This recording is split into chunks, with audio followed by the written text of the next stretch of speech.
Pour ne rien manquer, abonnez-vous maintenant. Effondrement. Les vraies voix Sud Radio. Ouais, là, Les trois mots. Bonsoir Félix Mathieu. Allez, bonsoir, on y va. tout le monde, bonsoir. Félix. Les trois mots dans l'actu, Félix. Effondrement, compte rendu et barrage. L'effondrement climatique a commencé, déclare le chef de l'ONU. L'été 2023 était le plus chaud depuis 120 000 ans, selon l'observatoire Copernicus. Les oppositions trépignaient d'impatience. Emmanuel Macron va leur envoyer dans les heures à venir le compte-rendu de leurs échanges de la semaine dernière à Saint-Denis. Et puis une devinette, connaissez-vous le Bharat ? Petit indice, c'est un pays, c'est même le pays le plus peuplé du monde en fait, sauf qu'on ne le connaissait pas sous ce nom. Les vraies voix Sud Radio. 2023 sera probablement l'année la plus chaude de l'histoire, estime l'Observatoire européen Copernicus. Juin, juillet, août ont battu des records de moyenne mondiale estivale, des records aussi pour les premiers jours de septembre. L'effondrement climatique a commencé, déplore le secrétaire général de l'ONU dans un communiqué. Notre climat implose plus vite que nous ne pouvons y faire face avec des phénomènes météo extrêmes qui frappent tous les coins de la planète, ajoute Antonio Guterres. Avant même les canicules, sécheresses, inondations ou incendies de cet été en Asie, en Europe et en Amérique du Nord, le chef de l'ONU avait déjà tenu des propos similaires. D'ailleurs, c'était au printemps dernier. L'humanité est sur une mince couche de glace et cette glace fond rapidement. Comme l'indique le rapport du groupe d'experts intergouvernemental sur l'évolution du climat, l'homme est responsable de la quasi-totalité du réchauffement de la planète au cours des 200 dernières années. Les dirigeants des pays développés doivent s'engager à atteindre la neutralité carbone aussi proche que possible de 2040. C'est possible. Les dirigeants des économies émergentes doivent s'engager à atteindre la neutralité carbone aussi proche que possible de 2050. Le transport maritime, l'aviation, l'acier, le ciment, l'aluminium, l'agriculture, tous les secteurs doivent s'aligner sur le principe du zéro émission d'ici à 2050. Avertissement d'Antonio Guterres réitéré donc aujourd'hui. La base de données de Copernicus remonte jusqu'à 1940, mais elle peut être comparée au climat des millénaires passés grâce aux cernes des arbres et aux carottes glaciaires. Alors sur cette base, les 3 mois que nous venons de vivre sont les plus chauds depuis environ 120 000 ans. C'est ce qu'estime donc cet observatoire européen Copernicus. Un mot, Philippe Bilger, ça vous inquiète ? Non, on n'a pas le droit d'être climato-sceptique, comme je l'ai entendu hier de notre ami Goldnadel, mais on va devenir climato-angoissé, avec tout ce qu'on nous raconte. Elisabeth Lévy, oui. Non, mais moi, la question n'est pas de dire si on y croit ou si on n'y croit pas. Il y a des faits, effectivement. Mais moi, ce que je n'aime pas, c'est le catastrophisme. Ils veulent faire peur aux gens. Or, la peur ne produit pas peut-être ce qu'ils espèrent, des sursauts, si vous voulez, d'abord parce que beaucoup de gens font déjà beaucoup d'efforts, si vous voulez, et que, effectivement, par exemple, en France, il ne me semble pas qu'on soit, si vous voulez, des émetteurs de carbone en termes relatifs par rapport aux autres.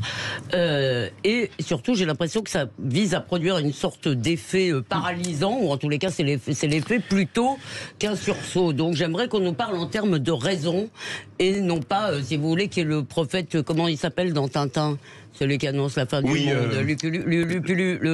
je sais plus, mais je vois sa tête, avec le drap, etc. La fin du monde dans Tintin, là, ça me semble pas de nature à nous mobiliser. L'humanité, si vous voulez, a quand même souvent trouvé des solutions aux problèmes nouveaux qui se posaient.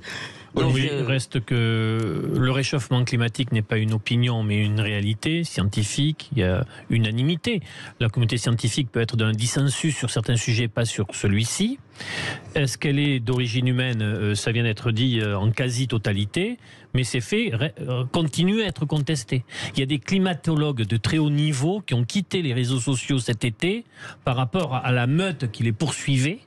Ils ont dit stop, bon ça va, on essaye de faire preuve de pédagogie, mais on sort de là tellement ce que nous recevons n'est pas acceptable. Après, il faudrait vraiment basculer sur les solutions. Et là, sur les solutions, il y a un vrai débat du pluralisme dans les propositions, de la controverse aussi, mais plus on ira vers les solutions et un débat franc et au niveau sur les solutions, moins on perdra d'énergie pour contester un fait qui n'est plus contestable. Pardon. Allez, le deuxième mot, Félix Mathieu, compte rendu. Les chefs des différents partis vont recevoir dans les prochaines heures une lettre d'Emmanuel Macron. Enfin, diront certains, car une semaine après le séminaire de Saint-Denis, ils finissaient par se demander si l'Élysée comptait vraiment leur envoyer, comme promis, le compte rendu de leurs échanges nocturnes de la semaine dernière. Alors oui, la lettre va bien arriver dans les prochaines heures. Les partis pourront même amender ce résumé, a promis le porte-parole du gouvernement, Olivier Véran, tout à l'heure après le Conseil des ministres au cours duquel Emmanuel Macron a évoqué le sujet. Il a abordé au cours du séminaire la nécessité de renforcer nos mécanismes démocratiques, la nécessité d'améliorer la cohérence de la nation post-émeute, la nécessité partagée d'améliorer l'efficacité de l'action publique. Il souhaite conduire un travail sur la déconcentration, la décentralisation, le recours au référendum, l'amélioration des mécanismes démocratiques, avec une amélioration du recours au vote. Je peux juste vous dire que j'ai vu un président de la République extrêmement motivé pour avancer et pour battre le fer pendant qu'il est chaud et être capable de porter ces transformations, encore une fois, avec un esprit de responsabilité collective. Autre précision d'Olivier Véran, la conférence sociale sur les bas salaires inférieurs au SMIC discutée à Saint-Denis pourrait avoir lieu courant octobre. Olivier d'Artigol, je vous vois trépigner depuis tout à l'heure. Parce que l'hyper-présidence conduit à des situations cocasses, puisque le président n'avait aucun collaborateur à ses côtés pendant ces 12 heures. J'avais d'ailleurs dit 12 heures, cher Philippe. Vous m'aviez dit la semaine dernière, non, plutôt 10. Ils sont allés à 12 heures. Donc il n'avait aucun collaborateur. C'est la nouvelle torture sous Macron. Vous m'écouterez pendant 12 heures. J'ai envie de dire, c'est lui qui doit s'y coller.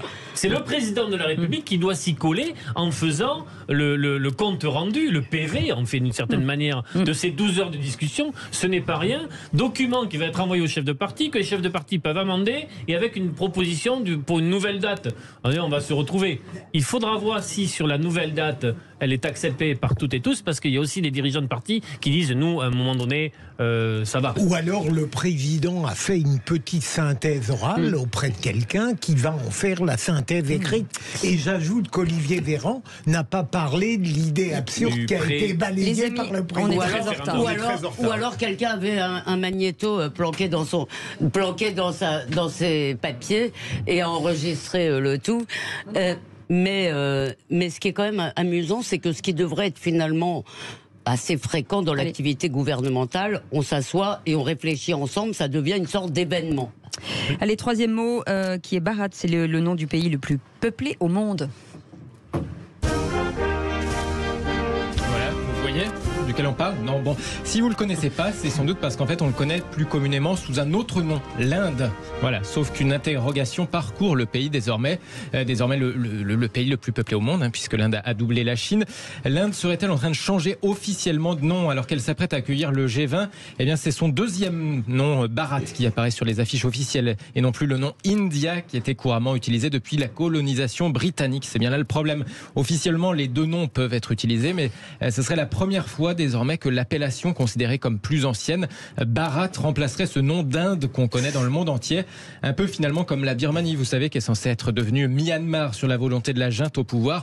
Alors concernant l'Inde, eh bien c'est le très nationaliste Premier ministre Narendra Modi qui entend promouvoir ce nom hindi, Bharat, pour rompre finalement avec l'un des symboles du passé colonial.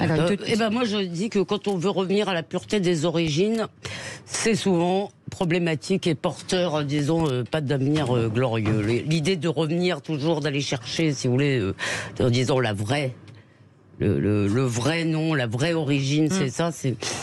Je sais pas. Je ne sens pas cette affaire. Vous restez avec nous dans un